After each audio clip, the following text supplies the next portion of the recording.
This is the Scorecard, where you score the latest sports news and in-depth views. I'm Anton Roxas.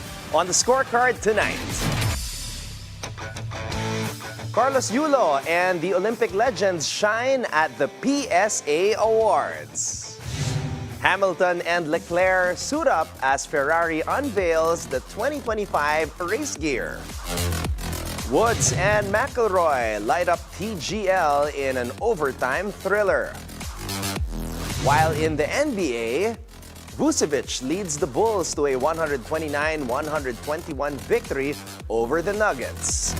While the Knicks dominate the Grizzlies 143-106 to snap a 6-game win streak.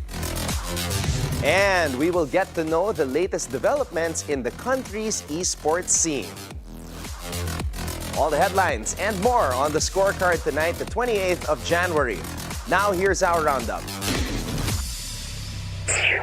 The Philippines' finest athletes, including Olympic icons Carlos Yulo and Heidelin Diaz, took center stage as they were honored among the country's greatest sports legends. The annual Philippine Sports Writers Association Awards Night, held on January 27 at the Manila Hotel, celebrated a historic year in Filipino sports. Gymnastics star Carlos Yulo received the prestigious Athlete of the Year award from the PSA, the country's oldest sports media organization. Yulo made history at the Paris Olympics, becoming the first Filipino to win double gold medals in the Games, a momentous feat that coincided with the country's centennial participation in the quadrennial event. The historic evening was a fitting tribute to the Yulo's accomplishments and the achievements of other Filipino sports legends, as the PSA Awards Night delivered its grandest celebration yet, honoring the athletes who continue to inspire a nation. The evening also brought a heartfelt reunion as Yulo was joined by his younger brother Eldrew, who received a special citation for gymnastics following his recent successes in various competitions. Now we go to Formula One. Ferrari has turned up the heat for the 2025 season with a new dream team, Lewis Hamilton and Charles Leclerc, unveiling Scuderia's latest race suits in a slick promotional video. Hamilton's debut as a Ferrari driver has already sent shockwaves through the paddock. His first visit to Maranello, complete with a Fiorano track outing, kicked off what promises to be an electrifying new chapter for the 7-time world champion. The immersion program was all about business, factory tours, employee meet and greets, simulator runs, and of course, the launch of Ferrari's fresh racing look. True to tradition, the 2025 suits are drenched in Ferrari's signature red, exuding speed and style in equal measure. The dynamic duo will debut their gear in front of fans at a blockbuster F1 season launch at London's O2 Arena on February 18, celebrating the sport's 75th anniversary. The action ramps up the following day when Ferrari reveals its 2025 Challenger, setting the stage for preseason testing in Bahrain on February 26 to 28. With Hamilton's fire and Leclerc's flair, Ferrari is gearing up to chase championship glory in what's shaping up to be a thrilling season. A night of high-stakes drama unfolded at SoFi Center as Tiger Woods' Jupiter Links Golf Club faced Rory McIlroy's Boston Common Golf in a thrilling PGL showdown. After a crushing 12-1 loss in their opener, Jupiter Links staged a dramatic comeback, edging Boston Common 4-3 in the league's first-ever overtime match. The match was filled with intensity, drama, and even controversy. Fans packed the arena as two of golf's biggest stars went head-to-head, and the players delivered. Woods and his team clinched the win after a nail-biting tiebreaker, securing the redemption that they were chasing. One of the night's more unusual moments came courtesy of Kevin Kisner. His tee shot on the par 3 fifth hole landed on the green's ridge, only to roll away, leading to the TGL's first temporary immovable obstruction ruling, sparking debate over the league's simulator tech, but keeping the action alive. It's being called the most exciting match in TGL history. With fast-paced play, big personalities, and fierce competition, TGL is proving it can captivate both hardcore fans and newcomers alike. Now in the NBA, Nikola Vucevic helped the Chicago Bulls snap their rough stretch with a 129-121 win over the Denver Nuggets on Monday night, securing their first victory in 5 games. Vucevic recorded a double-double with 20 points, 10 rebounds, and 6 assists, while Zach LaVine contributed 21 points and Lonzo Ball added 18. Ayo Dosunmu also pitched in with 17 points as the Bulls shot an impressive 24 for 58 from beyond the arc, with 7 players reaching double figures. The Nuggets, despite another historic performance from reigning MVP Nikola Jokic, finished with 33 points, 14 assists, and 12 rebounds for his 6th triple-double in 7 games. Couldn't overcome Chicago's late-game surge. Jokic's triple-double tally has reached 21 on the season, an NBA best. Denver's Christian Brown led the Nuggets with 28 points, while Jamal Murray and Michael Porter Jr. each chipped in with 18 points. However, it was Chicago's defense and clutch shooting in the fourth quarter that made the difference. The Nuggets couldn't contain the Bulls' offense down the stretch, leaving Chicago to secure the 129-121 victory. Meanwhile, the New York Knicks put on an offensive clinic, defeating the Memphis Grizzlies 143-106 on Monday night to end their 6-game win streak. Mikal Bridges led the way with 28 points, 6 assists, and 5 rebounds, while Karl Anthony Towns contributed 24 points and 11 rebounds. Jalen Brunson also chipped in with 20 points and 6 assists as the Knicks scored 143 points for the second consecutive game, marking their 4th straight win. With a 31-16 record, the Knicks have now won 16 of their last 22 games. Jaren Jackson Jr. paced Memphis with 21 points, and Desmond Bane added 16.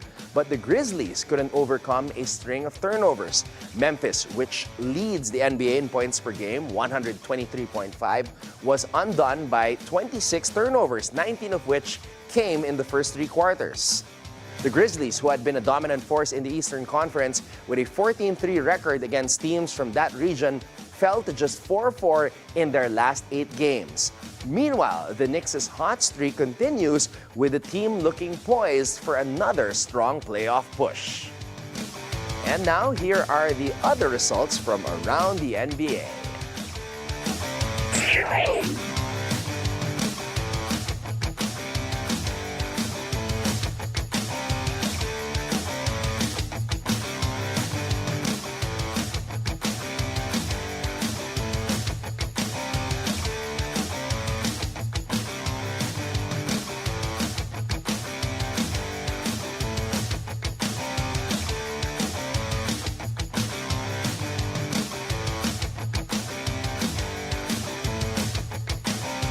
And here are the team standings.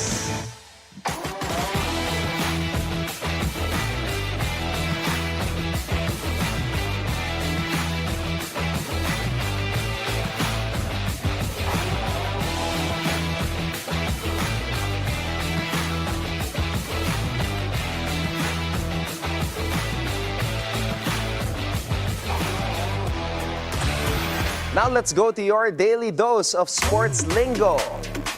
Did you know that in gymnastics, a perfect 10 isn't just a score, it's a historic symbol of pure perfection, made famous by none other than Nadia Comaneci in gymnastics. The term perfect 10 refers to a flawless routine that earns the highest possible score from the judges, 10.0. This term became iconic in the sport following Nadia Comaneci's legendary performance at the 1976 Summer Olympics, where she earned the first ever perfect 10 in Olympic gymnastics history. Since then, the perfect 10 has become a symbol of gymnastics excellence. Though the perfect 10 is now a thing of the past, it still remains the gold standard in gymnastics, with athletes chasing that flawless moment of glory. It's time for our off-court buzzer. The Miami Heat have suspended Jimmy Butler indefinitely following a walkout during a practice session on Monday. Report suggests Butler is unhappy with being told he would be coming off the bench, and he left practice early. This marks the third time this month that the 35-year-old forward has been suspended, with the Heat citing a pattern of behavior detrimental to the team. The Heat released a statement confirming that Butler will be suspended without pay for at least 5 games, with a suspension running through the NBA's trade deadline on February 6. Earlier in the month, Butler was banned for missing a team flight and previously served a 7-game suspension for similar conduct. Butler, now in his 15th NBA season, was instrumental in leading the Heat to the 2020 and 2023 NBA Finals, although both ended in losses. Despite his on-court contributions, rumors have circulated that Butler wants a trade, and the Heat have confirmed they will consider offers for the 6-time All-Star. As of now, the Heat sit in 8th place in the Eastern Conference, and with the trade deadline looming, it remains to be seen how this situation will affect the team's roster and playoff ambitions. And that's our roundup for tonight, the 28th of January. When we return, get to know the exciting new developments in the Philippine esports scene. So watch out for that when we return right here on The Scorecard.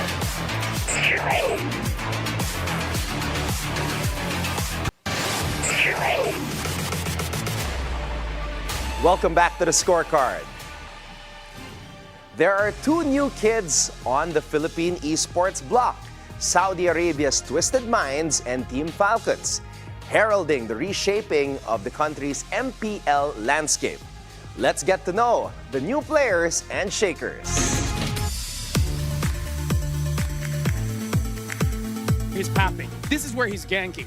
This is his power spike. This is how we deal with The upcoming season of the Mobile Legends Bang Bang Professional League Philippines got a major boost with the entry of Saudi Arabia's Twisted Minds and Team Falcons into the country's esports scene for the 15th iteration of the nation's longest-running esports league.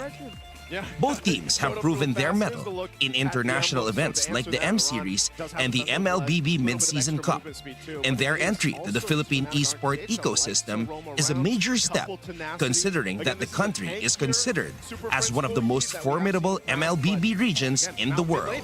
All right, we're here right now with Grant Russo, Global Esports Director for Team Falcons. Grant, welcome to the Philippines. Nice to see you. All right, can you tell us a little bit about the history of Team Falcons? Yes, so Team Falcons isn't actually that old. Our CEO is a guy called Masad Al-Dasari. He built the team in 2018. He then stopped for a bit, and then as the pandemic came, COVID came, he restarted it as a project.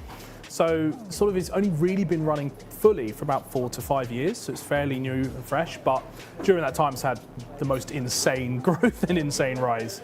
I mean, he himself is from esports, so he's a world champion in FIFA, in EAFC. So yeah, his background is esports, and he wanted to use the fact that he was a world champion in an esport to kind of bring it to the rest of the world. How did the idea come about to come here to the Philippines and participate? Sure. So MLBB was featured at the Esports World Cup last year, and it's something we as Falcons were looking to compete in terms of competitions, the Esports World Cup. Yeah. We ended up winning the whole event, which was great. But it made us look at new games, one of which was MLBB. So we went, okay, there's this game called Esports World Cup. We know it. We had a couple of Saudi teams, but they were very small. How can we go in and compete with the best? How can we be the best team? So we start our research through, and we see Filipino players are the best players at this game, right? They win all the tournaments, they win all the events. So we reached out to a few organizations, and we actually had a partnership. So we joined up with a well-known team here called AP Bren, to create Falcons AP Bren for the last 12 months. And that kind of like taught us sort of the market, to help us understand what Filipino culture was like, how the fandom works, whilst competing and being the best. We came second at the event in EWC with them. And it just kind of helped us fall in love with the Philippines. So we kind of went, right, we're ready to do this on our own. We're ready to stand on our own 2 feet. We want to be the best. We want to compete. So we have to do it in the Philippines because you have the best players. And so it was just kind of built up from there. Team Twisted Mind CEO Ibrahim bin Jibrin has a similar take on the Philippine esport ecosystem that prompted their entry into the MPL. Okay, Ibrahim, when did you first identify Mobile Legends Bang Bang as a game that you wanted to expand to with regards to Twisted Minds? Yeah, so we have our first team in late of 2023, and we achieved the third on Mobile Legend MENA. 2024, we changed some of the players, and we managed to win the MPL, and we managed to qualify for M6. When did you first decide that, okay, we want to bring Twisted Minds here to the Philippines? Okay, so we have our MENA team, and we have the coach Lyric and the assistant coaches. They are all from Philippines, and they are super good and super nice. So we had a lot of discussion with them that how can we expand to Philippines? Yes. Because Philippines is the best region when it comes to competition in Mobile Legends, and we finally decided we have to go to Philippines. We have to be there on that highest level of competition. So that's why we are here right now. And with their entry into the highly competitive Philippine esports scene, they are not simply here for the exposure. They are here to win. Grant, listening to you today at the press con, it's clear you guys are here to win. Yes. Has that always been the vision and mission of Team Falcons? Yes, everything we do, like our biggest core principle is we do it to compete to win, right? And we want to be the #1 team globally in esports from a performance perspective, from a winning perspective. We want the most trophies, the most events. So when it came to MLBB going, right, who's going to help us win? The Philippines. It really was that simple. And then as we sort of did more research, we kind of fell in love with the fandom here. When the event was happening abroad, it would be all Filipino fans in the crowd, and we were just like, this place is amazing. These people love MLBB. We want to be a part of that. So let's go get the best players. Let's go win some trophies. And I think we've said is we want, for the Filipino fans, we want to go win everything globally with you, right? We want to take the teams and the players here and go win all the world championships. So that's what we're here for. For Matthew Chan, Moonton Games Philippines Esports Head of Operations, the entry of Twisted Minds and Team Falcons puts a stamp on the Philippines as an attractive esports business hub where the best in the world converge. When did you first realize that the Philippines actually has a market and that you decided to come here to build esports in this area? Oh, you're very modest. I'm not the one that built the whole thing. But I think, from Buntu's perspective, right? Like I said, similar to how Team Falcons and Twisted Minds said, we didn't need to do anything, right? The market built itself. We just capitalized on it, right? The people, the power is there. Of course, we jumped on it. We created infrastructures. We gave, policies and whatnot. But it's the people, the whole thing about Filipinos amplifying their warmness. That's what we saw and we capture. And you can see it from our season 1 all the way to season 14. The changes is very clear. Now they're diehard fans. They really are indulged into this whole ecosystem of Mobile Legends esports and MPL. Of course, it helps that Filipinos are the best in the world in this game, right? They just won the world championship back in Malaysia. It helps, but like I said, the core concept about it is the community that's so strong. All right, Matthew, I want to ask you something about how one gets into esports. Like, for example, myself. Yes. I was born in 1986, so I was one of those kids who always felt like I had to go outside and play, be active. But nowadays, it's a different generation. We have access to the internet, gadgets. So how do you think this affects the way somebody grows up and decides to take on a career? Well, for the record, I think being active is extremely important still. Right, you just talked about the fun, right? Yes. So I think to answer your question, right, once again, what esports is a group of people coming together and showing their love for a certain, sport or certain activity, right? Esports is about competitive gaming, and people like competition. Why? Because you're competing with one another. If I go up against with you, right? I'm better than you today, but tomorrow you might be better than me. So how you get in? It's pure love of the game, pure love of what Mobile Legends is, and this game has been echoed within the Filipino community so well that we see the support from the Filipino community and we love it so much. So to anybody who's curious, there can be a career for somebody in esports. Here in MPL Philippines, do you have like a salary cap for an esports player? Okay, so I think I want to take a step back as well.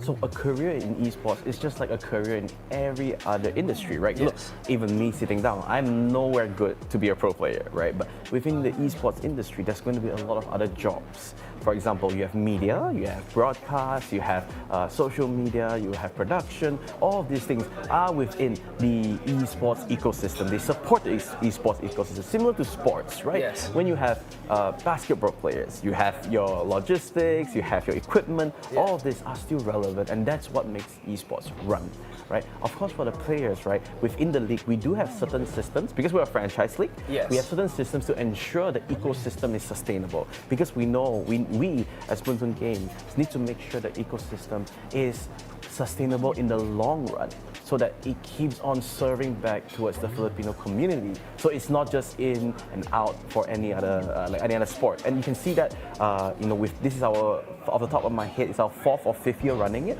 and we keep on having conversations with local partners, with international partners on how do we improve it. Our end goal is simple, right? Number one, there's so many jobs, created from this. Again, not just players, right? Yes, like you and me, we're sitting down talking about it. That's also an element, right?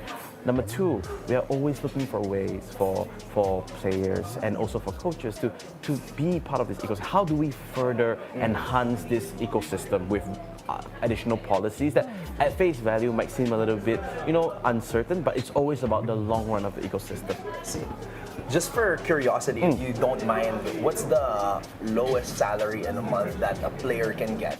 I think this varies, but we do have rules and regulations. I unfortunately can't really share that, the direct number, but we ensure that it's at least on a wage where they are comfortable, they can focus on the game. Okay. Yeah, I think it works with every other sport or even like industry where you're good at it, you will get more. Okay. Yeah. Lastly, let's talk about the 2 new teams that you're welcoming, Twisted Minds and Team Falcons. What was the criteria with regards to the selection and bringing them in here in the Philippines? I really love this question because it's something that nobody has asked me before. So it's a franchise league. So to give some context, right? When you're a franchise league, you can't just say, hey, I would like to go in. Yes, You need to get approval from us. So for every franchise league, anyone who enters, they need to go through a due diligence policy. So for common terms, it's just basically, we need to make sure you're good to go. And our number one criteria, other than all the legal things and whatnot, is you having a local operations team. Because I think you would appreciate that and you would understand there's so many nuances of running a team, a company, an organization in the Philippines that you need to have someone to help you navigate all of this. You can't just come in here, hey, I know everything, I want to do things. And that's the thing I want to stress, right? Because that was the thing that blew me away for both Team Falcons and Twisted Minds. They were so understanding. They were so willing to sit down with us. Even with their international reputations and status, they said, yes, you guys are the market leaders of this. Let us talk to you. What do you think? What do you need? And similar to this, why they're here today is because they took they took the initiative to come down to really say this is important for the Filipino launch. This is important for them, their long-term route within the country. So they are really, really collaborative in this aspect. Well, with that said, I want to say congratulations, Matthew, and all the best this coming season. And again, great day for MPL here in the Philippines. Yes, thank you. Thank you for having me as well. Thanks for coming. When the scorecard returns, we will look into the upcoming NBA matchups, so you can keep your eyes on the prize.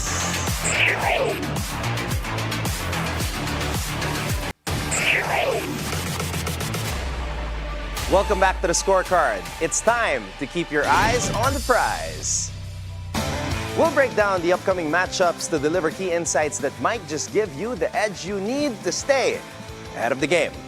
All right, basketball fans, let's talk about the Southeast Division in the NBA. These are the teams. Now, this isn't your high-profile, superstar-laden division, but it's got intrigue, and intrigue is what makes this NBA season fun.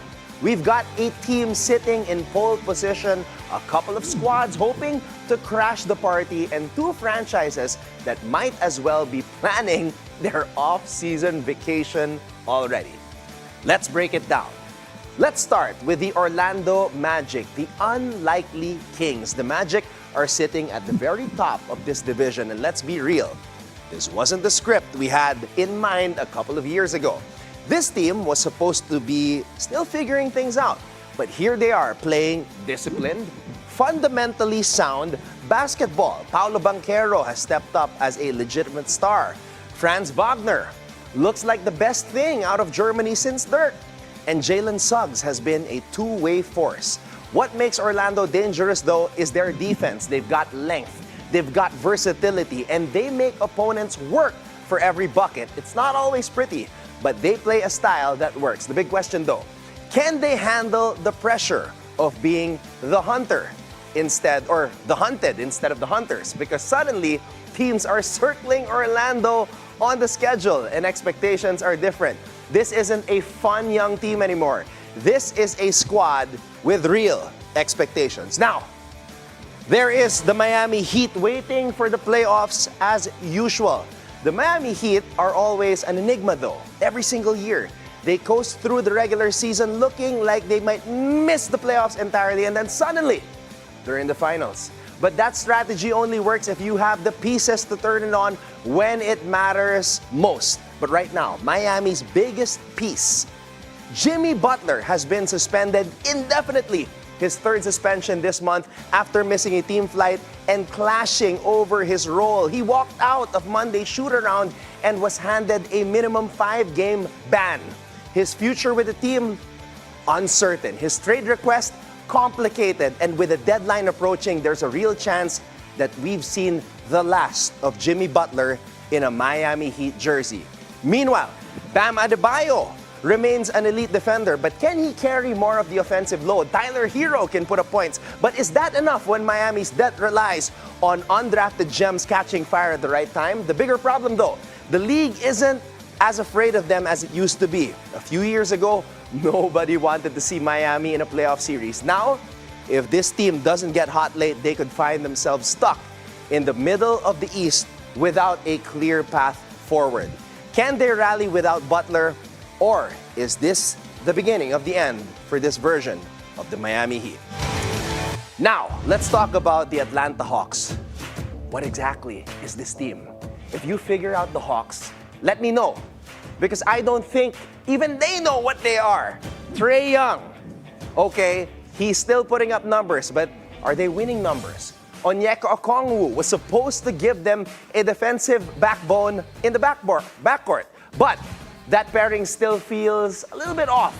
The Hawks are in a weird spot where they have too much talent to be bad, but not enough structure to be good. They'll win some games because Trae Young will go nuclear or Clint Capella will grab 10 rebounds. But will they win the right games? Will they put together a stretch where you start believing in them as a real threat? This is a team with potential, but potential gets old fast in the NBA. At some point, you have to make a move. Either take a big swing or blow it up, because right now, they're in no man's land, and that is the worst place to be. My favorite team, the Charlotte Hornets, were in the at least they exist phase. It's been a rough go for the Hornets, and at this point, the best thing about their season is probably LaMelo Ball's social media highlights.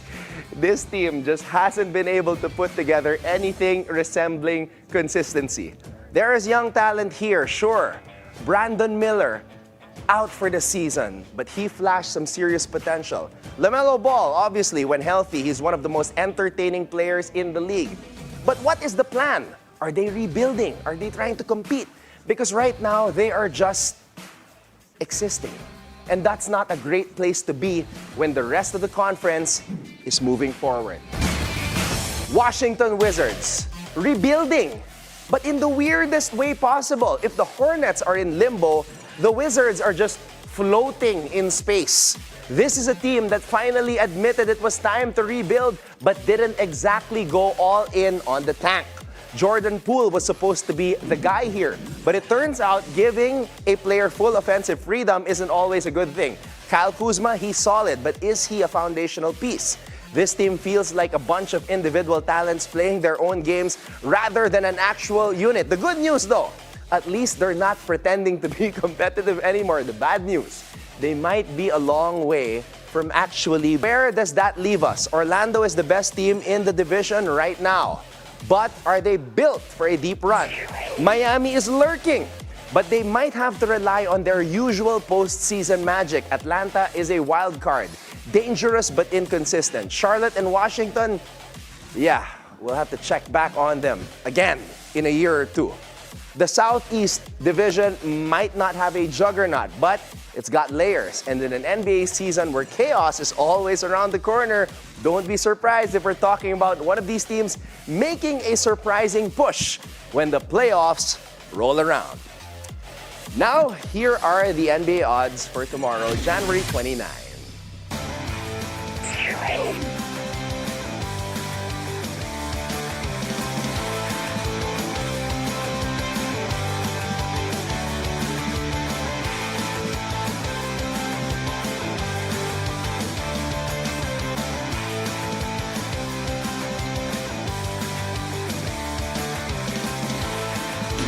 That wraps up tonight's preview, so you can keep your eyes on the prize. Before we go, think on this. From the NHL's all-time leader in goals, assists, and points, the only player to surpass 200 points in a season 4 times, Wayne Gretzky, also known as the Great One. Gretzky once said, I love this, "You miss 100% of the shots you don't take." And with that, thank you for joining us tonight. We'll see you again tomorrow on the Scorecard, where sports is our business and business is our sport on the Billionaire News Channel. This has been Anton Roxas. Have a blessed evening, everybody. Good night.